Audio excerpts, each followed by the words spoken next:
इफ्तार party में वो लोग टोपी पहनते, मुसलमानों को खजूर खिलाते, दरगाह पे चादर भेजते, पीछे से काम करते, इसीलिए वो मुसलमानों को ज्यादा टिकट भी नहीं देते।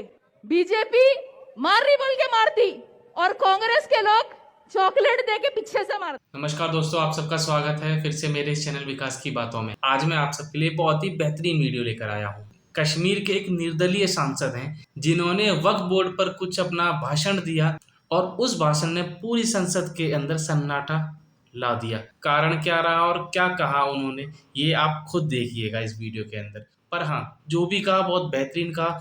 और सच कहूँ तो उन्होंने कांग्रेस की जो बुरी नीतियां हैं, कहते हैं ना वो काले कारनामे, वो सारे खोल के रख दिए। तो आइए चलिए देखते हैं इस वीडियो को एक बार। और चौथी बात मुझे हिंदुस्तान के मुसलमानों से कहनी है, अगर आप इजाजत दें, देश के मुसलमानों से कहनी है।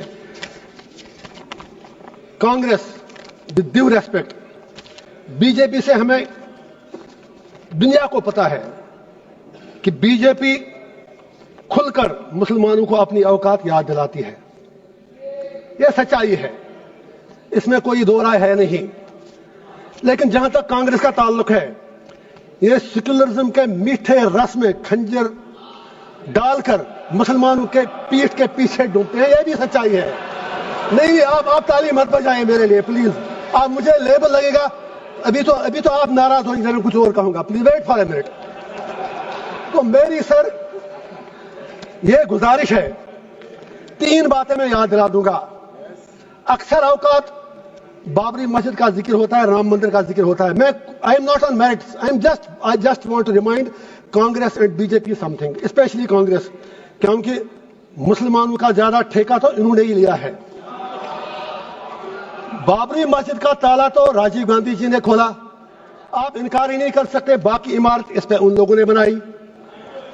इसी तरह यूएपीए, जिसमें सैकड़ों लोग मर रहे हैं जेलों में, वो पौधा तो कांग्रेस ने लगाया, उसमें मुसलमान ही मर रहे हैं ज्यादा। इन्होंने उसमें थोड़ा शाख तराशी करके खाद डाली उसके आगे। तीसरा, ऑनरेबल होम मिनिस्टर साहब ने बिल्कुल सही फरमाया, 370 सही कहा आपने। आपके पास नंबर्स हैं, यू कैन डू एनीथिंग। लेकिन यह भी आप याद रखिए, 370 को खोखला जो किया वो तो कांग्रेस ने ही किया। और जब इलेक्शन लड़ा अभी उमर साहब के साथ, इन्होंने 370 के नाम पर वोट मांगे। आप कश्मीर में जाके सोशल मीडिया के वीडियो निकालें, जितने भी 5 एमएलए कांग्रेस के बने, सब ने 370 की रेस्टोरेशन के लिए वोट मांगा। मैं पूछना चाहता हूं इनका स्टैंड क्या है। होम मिनिस्टर साहब ने सही कहा, कुछ नहीं हुआ, उमर साहब तो सरकार चला रहे हैं। जनाब, वो तो उनके हाथ में, आपने जैसे छोटे बच्चे को कहते हैं, वो जब रोता है तो आप उसको जहाज का खिलौना देते हैं, वो जहाज मांगता है, आपने उसके हाथ में खिलौना दिया। वो तो खुद कहते हैं कि मैं तो म्युनिसिपैलिटी का सीएम हूं, उन्होंने खुद कहा। आप दूसरी बात है, उनमें इतनी हिम्मत भी नहीं कि वो आपसे ये कहे कि अगर 370 नहीं, 35 से नहीं, कम से कम स्टेट तो वापस दे दीजिए। उसके लिए भी हमें भीख मांगनी पड़ रही है। मैं आपसे गुजारिश करता हूं, अगर if you are really you believe in your principles, आप नॉर्थ ईस्ट के लोगों से बात करते हैं, आप हर जगह बात करते हैं, वी वेलकम दैट। कश्मीर के लोगों से बात करने में आपको कौन सी चीज रोक रही है? एंड पे मुझे हिंदुस्तान के पूरे देश के मुसलमानों से गुजारिश करनी है, मैं दामन फैला के कहूंगा, why should we become vote bank? हम बीच में क्यों मारे जा रहे हैं? हिंदुस्तान के मुसलमान की अपनी आइडेंटिटी है, we are beyond vote bank, we belong to this soil. और ये पूरा जो हिंदुस्तान है, इसमें मुसलमानों का उतना ही अधिकार है जितना हमारे हिंदू भाइयों का है। Why Indian Muslims need to prove their identity, their loyalty and their बाकी चीजें उनको क्यों बार बार साबित करनी पड़ती है? मुसलमानों से मेरा एक ही आग्रह है, ये नंबर गेम है, बीच में मारे जा रहे आप हो। ये 80-20 का मामला है। आप अपनी स्ट्रेटजी चेंज करो।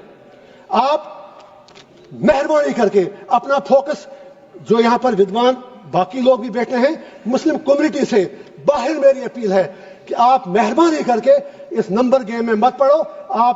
ये लोग आपको जख्म देकर, तलवार चला के जख्मी करते हैं, वोट मिलता है, और ये लोग उन जख्मों पर फिर थोड़ा मरहम या नमक डालकर ये लोग वोट मांगते हैं। आप बीच में मारे क्यों जा रहे हो? अरे भाई, ये आपका देश है, नंबर गेम में आप नहीं जीत पाओगे। और अगर कल प्राइम मिनिस्टर भी आपका बनेगा तो भी आपकी तकदीर बदलने वाली नहीं है जब तक आप अपना इंट्रोस्पेक्शन नहीं करोगे। लास्ट पर वक्फ के हवाले से मैंने पहले ही कहा, मैं बिल के बिल्कुल टूथ एंड नेल खिलाफ हूं, लेकिन let Muslims of the country introspect. वक्फ की प्रॉपर्टियों का हम में भी कहीं गलत तो नहीं है। अगर हमने कितने अस्पताल बनाए वक्फ से, हमने कितनी यूनिवर्सिटियां बनाई वक्फ से, हमने क्या किया वक्फ से, हमने कितने कॉलेज और स्कूल बनाए, ये सोचने की बात है। क्या कुछ लोग, बस आधा मिनट लूंगा सर, मेरी सिर्फ इतनी गुजारिश है, क्या कुछ लोग वक्फ की प्रॉपर्टियां जो हैं उनका दुरुपयोग, उनका मिसयूज तो नहीं हो रहा है? कहीं 50 रुपए किराया है जिसका किराया 10-10 हजार, 20-20 हजार, 50। I am talking about Jammu and Kashmir. मुझे 6 साल पहले की पता है। हमको भी इंट्रोस्पेक्ट करना है। वाकई अगर हम मुसलमानों के हमदर्द हैं तो जो वक्फ की प्रॉपर्टी है, इससे बड़ी बड़ी यूनिवर्सिटियां, अस्पताल, college, let us do something for the community, let us do something for the humanity. And पे एक ही शेर कहूंगा अल्लामा इकबाल का, अपने उलमाए किराम के नाम इकबाल का शेर है, उसी से शुरू भी किया। हुए किस दर्जा फकीहाने हरम बेतौफीक, खुद बदलते नहीं कुरान को बदलते हैं। और सरकार से भी एक आखिरी शेर है मेरा, हर हुकूमत है आनी जानी, है मोहब्बत मगर जावेदानी, ये तख्त ताज तुमको मुबारक, हम दिलों पे हुकूमत करेंगे। Thank you sir. चाचा का भाषण थोड़ा बहुत ठीक लगा। आप लोगों को ये भाषण कैसा लगा आप कमेंट में ज़रूर बताएं। क्या आप इनकी बातों से ताल्लुक़ रखते हैं या नहीं रखते हैं? आपका अपना ओपिनियन क्या कहता है इस बारे में? चलिए मिलते हैं आपसे नेक्स्ट वीडियो में, तब तक के लिए जय हिंद, जय भारत।